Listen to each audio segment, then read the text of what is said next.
Well, howdy, y'all. Welcome back to another episode of Gunpla-tinum. Today I have another review for you, and that is none other than, this fella needs no introduction, Woody from Toy Story 4. Although it's the same Woody we've seen in all the Toy Story movies, this one is in figurized form.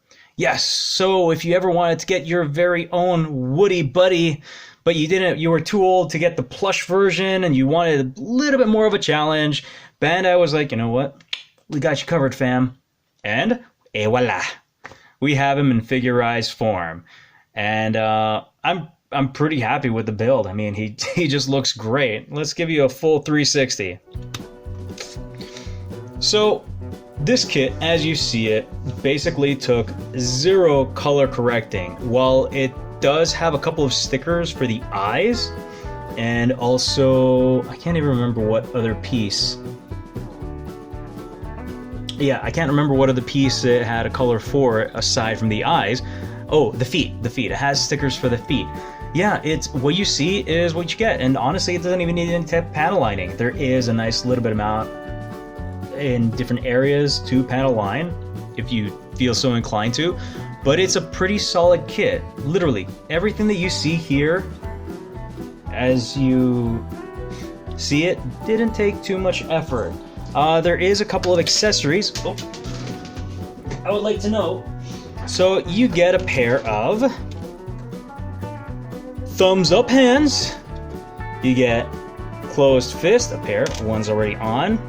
You get two pew pew fingers, you know, pointing straight forward, and a pair of open hands, because lending a hand to a friend. And then you have two different faces.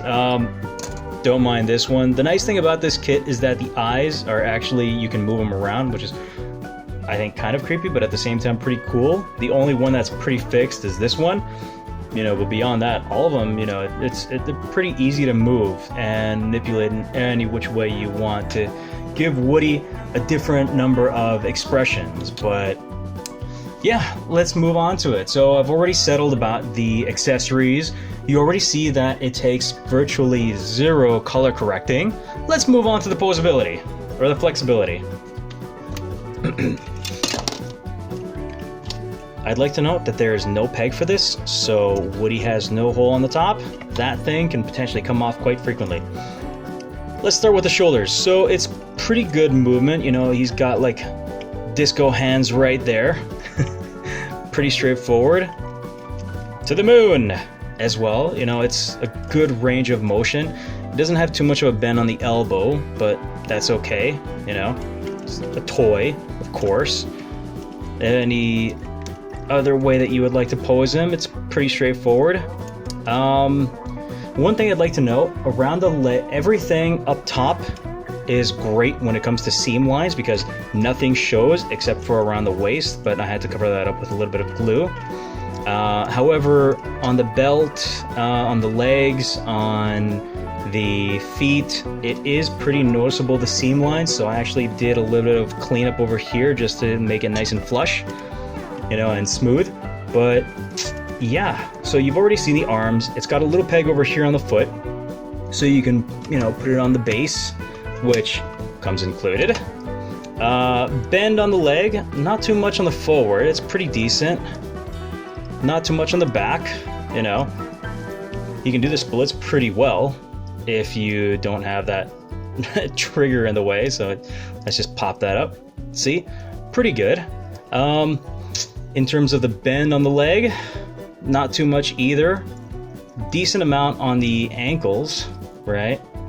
You know, I mean, not too much, but then again, it is a Toy Story toy after all.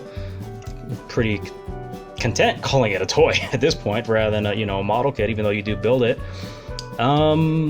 Yeah, I really can't really say too much. It's, well, it doesn't have the same flexibility that we've are maybe accustomed to if you've ever built the Dragon Ball figurize. Woody's not exactly known as a character who does a ton of action things, so it's, you know, pretty reasonable. Can't really think of anything else to say. There is a couple of poses, you know, showing him running. I don't know how they would end up doing that, let's just see if I can get him running. Oh yeah, yeah, he can. Yeah, see, that's so far pretty good, you know. Not exactly straight, but hey, you know, doesn't look too bad in the running. You know what I just noticed, actually? The hat is not colored, as the illustration shows. Oh, now that's something big right there that I didn't notice, but yeah, it's... If you really want to get this kit color accurate, you would definitely need to paint that hat, just to give it a little bit more separation overall. It's not really a big deal. I actually didn't realize it until reviewing this kit, but yeah, for somebody else who's a real stickler for it, definitely might want to look into it. But like I said, the kit doesn't really need too much. You don't need any panel lines. You don't need the glue. I mean, it helps a lot in terms of the stability and everything, as glue would do. But, you know, the kit looks so far so good for what it is, you know, I mean, especially because he comes with that little display. I mean, that little peg for his feet. I'm happy with what it can do, right? I did test it out with the Dragon Ball Figurized Goku hands to see if he could do the Kamehameha. Unfortunately, the pegs right here that hold it are a little bigger for Woody. I would imagine they're just as big for Buzz. If I ever get Buzz, I will definitely test that out as well. So let's look at his kneeling pose. For other Bandai kits, this is a very strict thing that I do for each kit to see its mobility, and while it gives a partial execution, it's not, the knee's not really going forward, it's more to the side, so it can kind of pull it off, but not really. I feel like the engineering could have been a little better on that aspect. I'm not going to complain about it too much, because I think for Toy Story figures, it's not that important. I mean, they're not martial artists like they are in Dragon Ball. I'm just happy that Disney and Bandai were able to collaborate in this to be able to make something like this happen. I'm really curious to see how Buzz would handle in this section. But hey, you know, it's not entirely bad. You know, I mean, he can kind of pose. Would like to note that gold as well is also color separated. Nice touch, Bandai. Nice touch. And in case anybody was wondering whether this kit can actually stand on its own without the need of this display base, the answer is yes, it's possible. Totally. Unfortunately, it's not the best. If I were to blow on this kit right now, it'll tip over, so this is probably the best that I'm going to be able to get out of it. Mainly due to the fact that these ankles don't have too much movement to them. But yeah, that's really like the extent of what you're going to be able to get in terms of being able to stand. It's not the best standing without the base, but hey, you know, it's possible. It's possible. What's that, Woody? You're scared of the review that I'm going to give you? Don't worry, it's not going to be that bad. I'm going to have to give this kit a B. Yeah, I'm going to give Woody a B. Because although you do get a nice amount of nostalgia in it, it's really easy to build, beautifully color separated. It is lacking in terms of certain colors. It is lacking in the flexibility.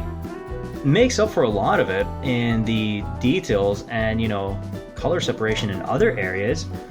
But yeah, I don't know. It's fun to build, but at the same time, kind of frustrating that you can't. It's a little daunting that he can't stand on its own in any pose aside from without using that base. But yeah, I think B is a pretty good score for a kit like this. You know, it's not like a typical Gunpla kit that we'd build, or a Figurized Dragon Ball kit, you know, which requires a lot more mobility.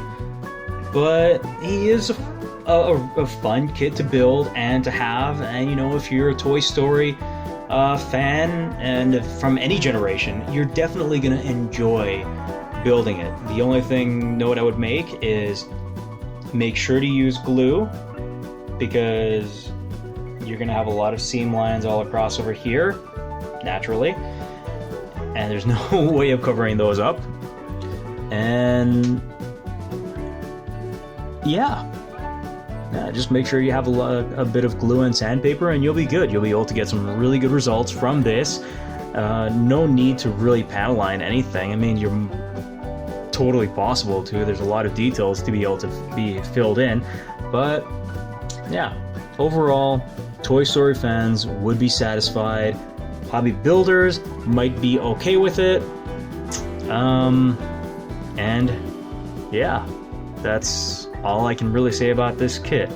Let me know what you all think in the comments section. If I missed anything that you would have liked to see. Anyway, that's all my time. Have a good one, and I'll see you all next time.